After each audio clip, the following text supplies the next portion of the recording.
Oke, selamat datang. Kalau saya sebut matematika tingkat tinggi, apa yang kebayang? Mungkin papan tulis penuh rumus atau laboratorium canggih kan?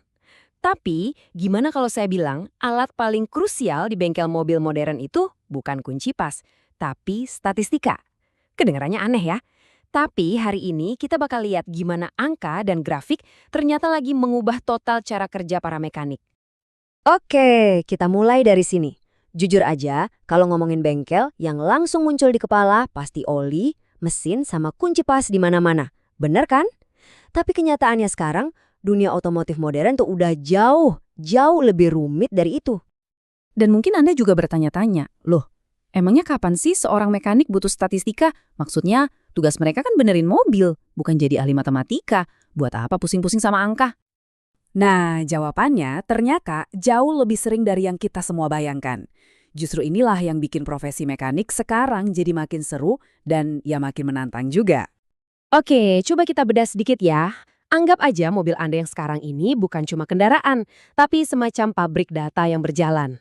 Kenapa? Karena di dalamnya itu penuh banget sama sensor. Ada sensor suhu mesin, tegangan aki, arus listrik, semuanya merekam data non-stop. Nah, disinilah peran mekanik berubah. Mereka sekarang jadi kayak dokter buat mobil. Nggak cuma lihat gejala fisiknya aja, tapi harus bisa baca semua tanda-tanda vital digital ini buat nemuin penyakitnya. Jadi, kalau datanya sebanyak itu, gimana cara memahaminya? Nah, teknisi modern butuh kotak perkakas yang baru.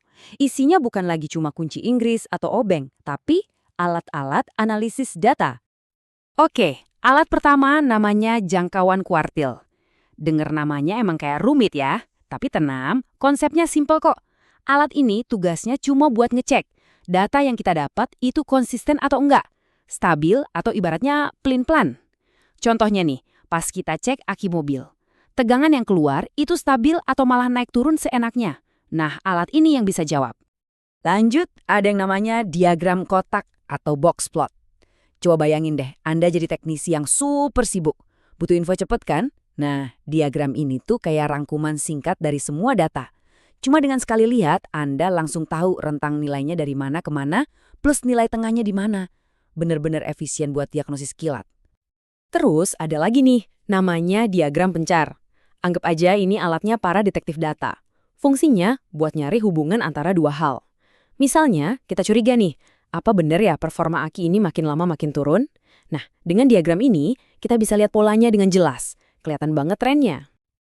Oke, ini semua kan kedengarannya masih kayak teori ya. Nah, biar lebih kebayang, sekarang kita lihat langsung gimana alat-alat ini dipakai buat mecahin masalah beneran. Kita intip sebuah program kejuruan di Indonesia.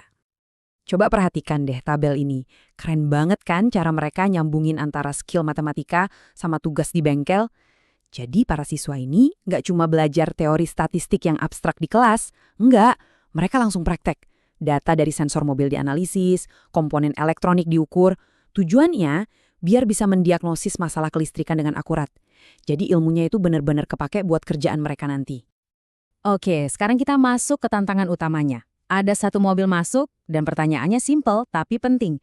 Aki mobil ini masih sehat atau udah harus ganti? Gimana seorang teknisi bisa jawab pertanyaan ini dengan yakin, bukan cuma ngandelin firasat? Nah, ini dia proses yang mereka jalani. Langkahnya logis banget. Pertama, kumpulin dulu datanya. Caranya, ya ukur tegangan akinya beberapa kali biar dapat data yang valid. Kedua, data tadi jangan cuma diliatin, tapi dibuat jadi grafik sederhana biar gampang dibaca. Ketiga, baru deh dianalisis, dihitung rata-ratanya. Dan terakhir, yang paling penting, buat diagnosis. Hasilnya dibandingin sama standar yang ada. Ini kan sebenarnya metode ilmiah, tapi dipraktekin langsung di lantai bengkel. Dan inilah angka saktinya, 12,6 volt. Angka ini adalah patokan standar industri buat aki yang kondisinya prima. Jadi dengan membandingkan hasil rata-rata pengukuran mereka sama angka ini, para siswa bisa ngasih keputusan yang pasti. Diagnosisnya itu berdasarkan data, bukan lagi sekedar kira-kira atau tebak-tebakan. Oke, sekarang kita coba lihat dari sudut pandang yang lebih luas. Kenapa sih semua ini penting banget? Apa dampaknya buat masa depan seorang teknisi? Nah, disinilah letak perbedaannya paling mendasar. Coba kita bandingin. Cara lama itu sangat bergantung sama pengalaman dan intuisi. Tentu itu penting banget ya. Tapi, cara baru menambahkan satu senjata lagi, yaitu analisis data untuk hasil yang presisi. Jadi nggak ada lagi tuh yang namanya tebak-tebakan. Semua diagnosis itu harus ada buktinya. Dan ini jadi super penting, karena mobil-mobil sekarang kan elektroniknya makin canggih dan rumit. Ada satu kalimat yang menurut saya pas banget buat ngerangkum semua ini. Teknisi modern tidak hanya memperbaiki suku cadang, mereka menafsirkan data. Jadi perannya itu udah berevolusi. Mereka bukan cuma mekanik, tapi juga seorang analis data. Jadi kalau kita tarik benang merahnya, ini tuh bukan cuma soal benerin mobil, sama sekali bukan. Model pendidikan kayak gini tujuannya adalah menciptakan pemecah masalah yang lebih cerdas dan adaptif. Orang-orang yang punya kemampuan berpikir kritis, yang siap menghadapi dunia yang makin hari makin kompleks. Dan sebagai penutup, saya mau kasih satu pertanyaan buat kita pikirin bareng-bareng. Kalau bengkel otomotif, pekerjaan yang identik banget sama kerja tangan, sekarang aja udah sangat bergantung sama analisis data, coba bayangin, pekerjaan apa lagi ya yang bakal berubah setelah ini? Kira-kira siapa selanjutnya?